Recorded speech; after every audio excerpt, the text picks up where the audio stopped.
so much for your excellent presentation on the platform today. Real pleasure. For some of us, it was really like getting a real MBA refresher. And you get it from the best of people. Now you don't have to pay how many thousands of dollars for that.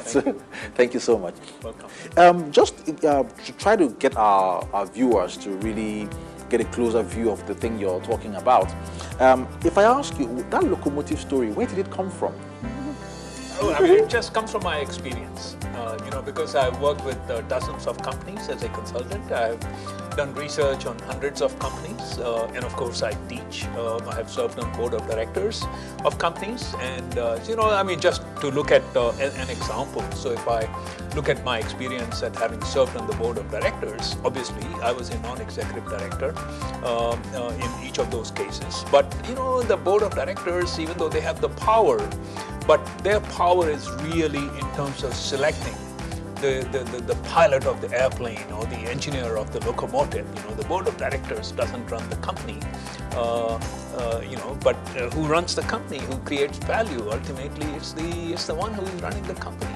Absolutely. Exactly. Absolutely. I think if we think about ourselves in practice in companies, you do get a lot of would I call it a very poor understanding of corporate governance. So you get a lot of interference at the top, and you see that also in governments where people are not allowed to get on with the show, literally, Yes. and there's so much overbearing. People are Yes. supposed to be giving strategic direction, not Yes. doing that. And Yes. whether it's in the individual companies or enterprises or the nation as a whole in terms of how parastatals and institutions are run.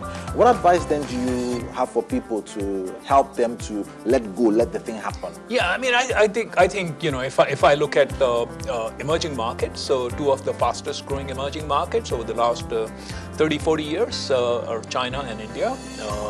And if you look at, and they are extremely different political systems, but on your particular question, the two have a great deal of similarity, and which is that actually the government does not create economic value.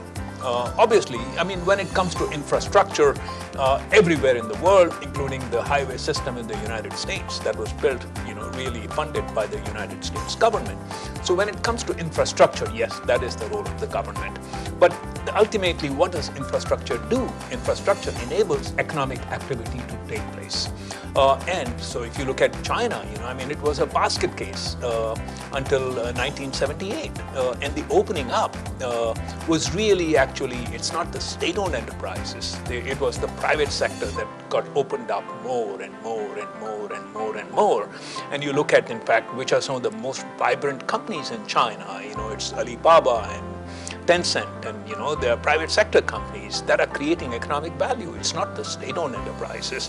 You look at the India story, very different political system, but ultimately, the government is going into the background. State-owned enterprises are becoming fewer, and it's the private sector, it's competition. So really, in fact, what drives economic growth is private sector. But the private sector has to be regulated as necessary and has to be enabled. That's my next question, really, which is really that here we often hear a lot about public-private partnerships. Yes. All right. And the question in my mind sometimes is this a chicken and egg situation, which leads the way? So you've got people waiting for laws or to be passed to enable them, Sure. versus people saying, okay, here's the virgin land, here's the problem statement, how do we get on with this thing, and then show what laws that will require to regulate the market. So how do you see that work? Right. So the public-private partnership notion, I would look at it sort of two different avatars of public-private partnership. One type of public-private partnership where it's literally actually almost like working as a joint venture, and that's in infrastructure. Because in infrastructure financing, public sector alone cannot do the job, and private sector alone cannot do the job. You need true public-private partnership. So that's one kind. The second kind of public-private partnership is in all the domains of the economy other than infrastructure. And there, whether it's banking or it is airlines or it is education or any other space, there actually the public-private partnership is not really like a joint venture. It's about the government working as an enabler, working as a regulator. But ultimately, who is in the driver's seat to create economic value?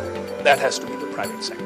Dr. Gupta, thank you so much. We really appreciate that, and I think that it gives us the takeaway to go out and do something with what you've told us about growth. Thank you very much. Thank you very much. Thank you.